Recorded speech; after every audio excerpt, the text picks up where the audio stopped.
Halo, semangat pagi adik-adik SMK dimanapun berada. Hari ini kita belajar materi kewirausahaan tentang peluang usaha anak SMK Teknologi.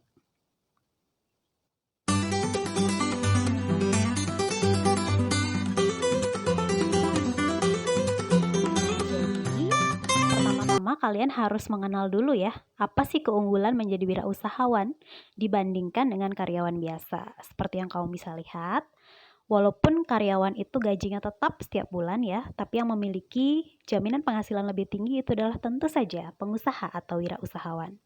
Kemudian, tantangannya sangat cocok dengan karakter anak zaman now ya, yaitu selalu mampu menghadapi tantangan baru dan memiliki kreativitas yang tinggi. Ini ilustrasinya dapat kalian perhatikan. Kalau karyawan itu mereka harus menukarkan waktu mereka dengan bekerja.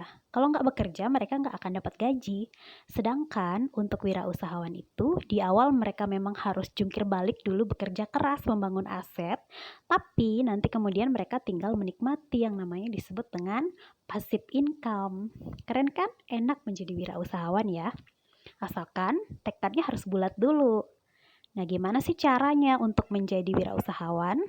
Prasyarat, perhatikan dulu. Ada 3. Pertama, kamu harus punya ide dulu. Tentu saja yang membedakan dengan wirausaha lain yang sudah ada ya, biar saingannya nanti tidak terlalu banyak atau mampu bersaing loh di tengah globalisasi seperti sekarang. Untuk mendapatkan ide itu kamu harus kenali dulu. Nah, ini dia. Yang pertama, untuk peluang wirausaha anak teknik mesin otomotif. Tentu saja kalau ngomongin mesin otomotif, pasti kita berpikir tentang bengkel ya. Tapi kalau mikirin bengkel atau toko spare part, showroom apalagi, itu kamu perlu modal yang cukup besar. Kalau untuk anak SMK zaman sekarang, kamu bisa memulainya dengan yang nomor 3 tuh pilihannya, call service. Ya, kamu bisa memperbaiki motor atau mobil di wilayah sekitar kamu, by calling ya, kalau di telepon gitu, misalnya perbaiki ban atau apa. Tapi dengan catatan kamu harus pernah latihan dulu, kamu harus training dulu. Ini contoh anak yang sudah berani nih, percaya diri. Ya, namanya adalah Alfiandi, dia anak SMK Trimitra ya di Cikampek, Jawa Barat. Dia sudah mampu membuat di rumahnya tuh usaha bengkel kecil-kecilan, perbaiki kampas rem lah, ganti oli, kemudian juga jual angin juga ya. Dan pokoknya yang penting dia latihan dulu gitu, harus tekad dulu. Nggak bisa kalau calon wirausahaan tuh nggak mencoba gitu, harus coba dulu, harus latihan dulu, bener.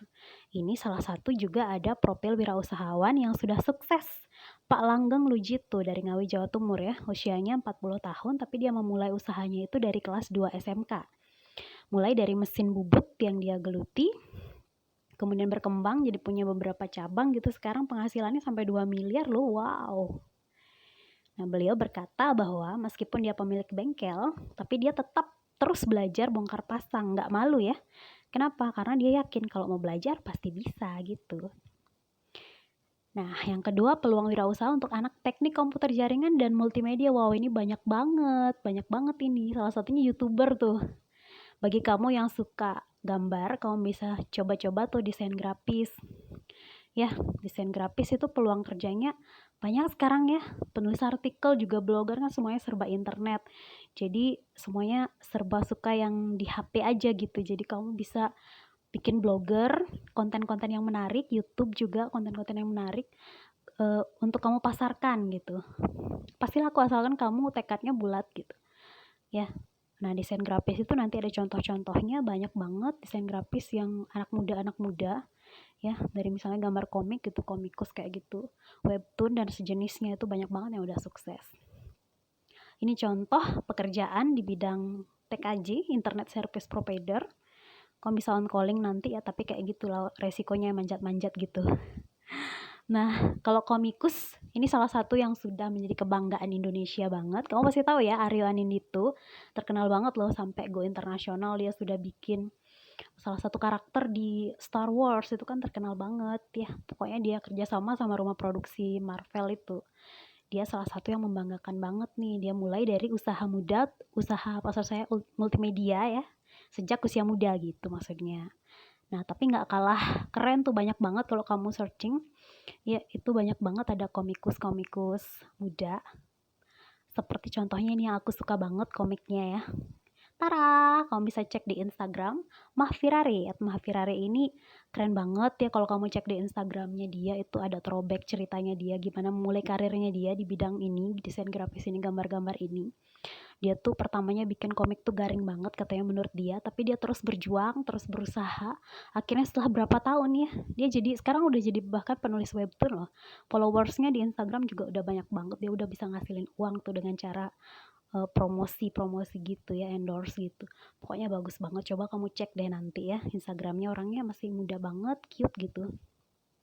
Pokoknya membanggakan banget dah, ini sosok-sosok kayak gini perlu banget kamu follow ya. Oke, peluang yang ketiga, peluang wirausaha anak teknik gambar bangunan. Nah, kalau ini sebenarnya banyak banget ya, tapi kalau di daerahku tuh langka, maksudnya jarang anak yang mau ngambil teknik gambar bangunan karena mungkin belum tahu peluang kerjanya apa ya. Selain bikin toko bangunan yang kayak gitu-gitu sebenarnya masih banyak banget. Jasa desain bangunan, kemudian miniatur bangunan, agen properti. Itu kan zaman sekarang tuh besar banget gitu peluangnya untuk menjadi sukses. Nah, kalau ini lagi belum ada banget di daerahku nih kursus software konstruksi. Padahal banyak sebenarnya orang yang pengen belajar. Misalnya kayak aplikasi AutoCAD dan sejenisnya, gimana sih cara dasar-dasar jadi arsitek itu anak SMK atau SMA pun mungkin berminat gitu. Jadi belum ada kursusnya gitu. Kalau kamu punya keahlian gitu kan keren banget, ini menjadikan lahan atau peluang usaha gitu nanti. Atau bisa juga kamu bikin blog atau website ataupun YouTube, konten-kontennya tentang tema bangunan gitu juga bisa. Nah, kalau profil wirausahanya ini salah satunya, tara, ini adalah pendiri CP Genesis Plus tuh yang di tengah-tengah ya. Itu dari muda loh, dari muda dia udah jadi konsultan arsitektur, dia terus menggeluti usahanya itu. Yohan kalau salah namanya, nggak aku tulis namanya di sini, nanti ada ya. Pokoknya kamu cari biografinya, dia pendiri Genesis Plus tuh. Dia udah jungkir balik gitu membangun usahanya. Bahkan di tengah jalan tuh godaan terus datang dan dia bilang dia sempat mau menyerah melihat teman-temannya yang udah jadi pada karyawan. Nah, ini ceritanya dia ya. Dia melihat teman-temannya udah mapan karena jadi karyawan. Itu bikin dia pengen aduh stop aja deh gitu. Tapi dia terus bangkit, bangkit, bangkit, akhirnya dia sukses. Jadi setinggi apapun pangkat yang dimiliki, Anda tetap seorang pegawai, tapi sekecil apapun usaha yang Anda punya, Anda adalah bosnya. Itu pesan dari Bob Sadino. Semoga bermanfaat dan memotivasi kamu ya calon-calon wirausaha muda. Jangan berhenti untuk bermimpi dan terus menggali informasi.